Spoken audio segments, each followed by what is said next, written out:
Hi everyone, welcome back to World of Tanks. I'm Fubzy and today I have got a video for you on battlefield movement and damage trading. Now, damage trading, the simplest way I can explain that one to you is you always want to do more damage than you receive. Now that's like the opposite of Christmas. And it's obviously pretty simple as well. You don't want to be taking more damage than you're giving. So, how does that tie in with battlefield movement? Well, battlefield movement for me is putting your tank in the right place at the right time and exposing it to the minimal amount of enemy guns as possible. Now, if you're doing that, you're always going to have a good chance to trade with the enemy. You know, if you're in a good position, you're going to be able to keep your gun working, and then you've just got to make sure your gun's achieving more than you're receiving. Now in this battle, as you can see, they've got 6 heavies, we've only got 2. But I am a top tier medium, so I've decided I'm going to head up to this corner here where the heavies normally fight it out and see if I can help my team out there. It's also, as you can see, only a 38% win chance. Now, that, although I look at it at the battle, it's not the be all and end all to me because, well, I'll show you in my next video probably, but you know, it just means you've got to alter your style of play ever so slightly. So to me, when it's a low win chance, it just means you've got to play a little bit more cautiously, that's all. Don't be throwing hit points away willy-nilly because every single one of them is going to count. So as I pop up here, I'm trying to make sure that I can get a good shot in without taking damage in return. It's a little bit of a mess because you've also got the pattern and the CDC up here trying to do exactly the same. But I eventually managed to get myself in a position where hopefully I can do a bit of damage.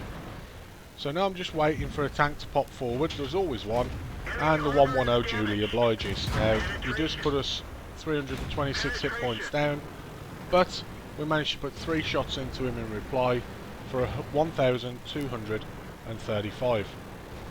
So that was a good trade for us. Now it's time for the battlefield movement. I'm reloading. It's going to take 30 to 40 seconds to reload. Get myself artillery safe, get myself off this ridge line so that I'm not obstructing my teammates and I'm allowing them to carry on putting the damage down. Now whilst I'm doing this, I'm also looking at the mini-map. I'm trying to think what's my next move going to be. Am I going to jump onto the 59? Well, he's liable to drop down.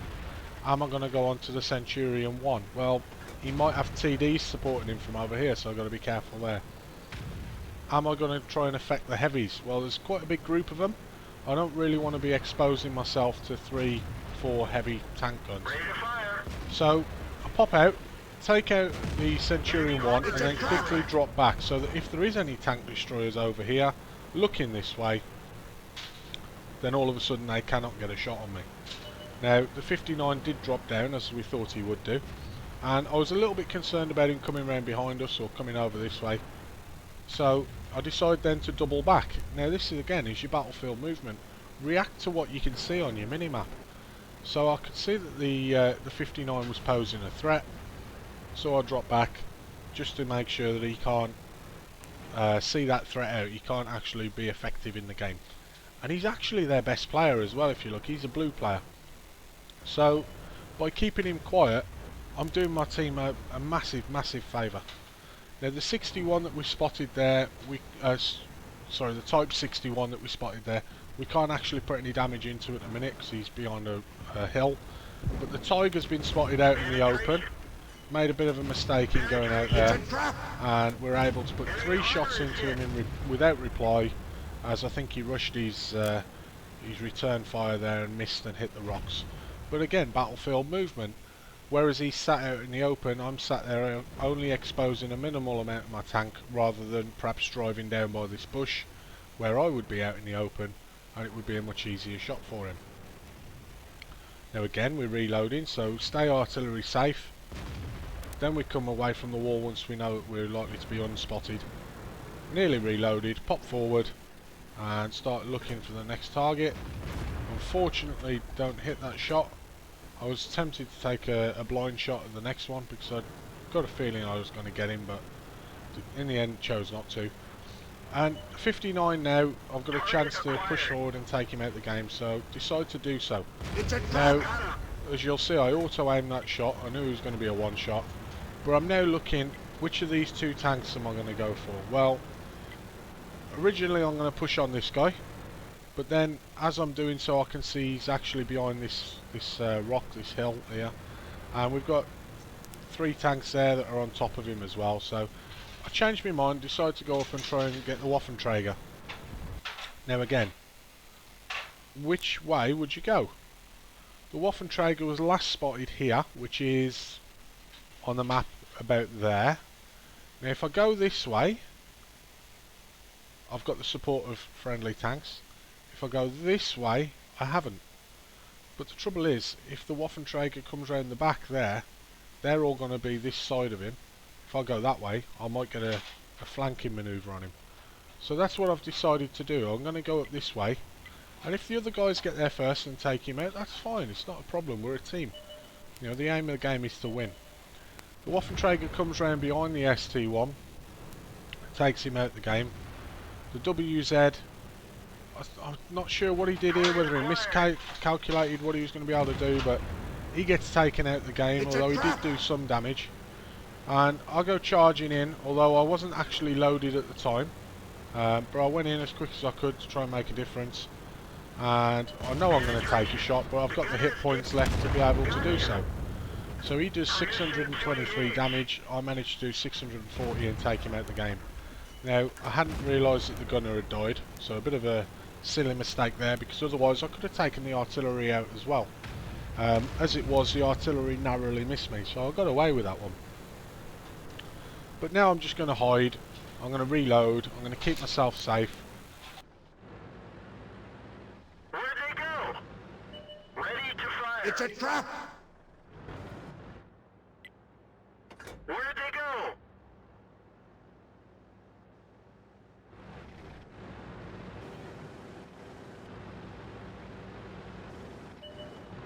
At the moment there's no real rush for me to get forward and take out this artillery piece. Also, as I come round the corner, he could dirt me in the face, so I don't really want that. But my main concern here is not the artillery, but actually the E75. Let's find another target. Again, a little bit for you. It's a trap! And just about here somewhere, I think it is, the E75 gets spotted, but not by me, but actually by one of the others. I think it's probably going to be the SU-100. Now, again, I can't just go tearing round the corner because I'm going to get derped in the face. But the E75 is starting to pull back, starting to look like he's more interested in me now. So I'll wait for a second, see if I can get a shot. The trouble is, face to face like that, I'm probably going to struggle with just AP armour, AP rounds to penetrate his front armour. So, at this point, what I've decided to do, let's see if I can show you on this one. The 75 was over here, so I've now decided I'm going to drop down the hill, come across the hill, and back up the hill, probably behind that rock, so I've got a bit of cover. See if I can take out the 75 and the artillery. Now, I'm also aware that the 61's down there, so we'll have to wait and see how that goes on the way. But we've got no idea at the moment where the 1375 is, and that's a problem because it's an autoloader, it's not a bad tank, and then all of a sudden he pops up on top of our artillery. So the artillery is quickly taken out the game, and then also the SU-100 is taken out the game. So we're now 4 versus 2 down, we're about 1,000 hit points down, and the game's starting to take a little bit of a turn for the worse. And whilst I'm pushing around, I quickly make a decision that actually, you know, that 1375, if he decides to push on our cap, I'm not going to be able to get back in time. The tortoise isn't going to be able to get back in time. That's the danger, that's where I need to go. So again, battlefield movement, think about where you need to go. Now, I could quite easily here have pushed around that side, but because I'm in a rush to get back, I decided to go straight over the hill, use the houses there to keep me safe from the E75. We take out the Type 61 and we bounce a shot from the 1375, and as you can see, he's over in this kind of area. So we also managed to dodge a shot from someone and then a shot from the artillery, but the concern is still the same. The concern is AMX 1375, he's up in this kind of area, he knows that we're over here, so he's going to come this way looking for us, but he's also got our base there that he could put pressure on. So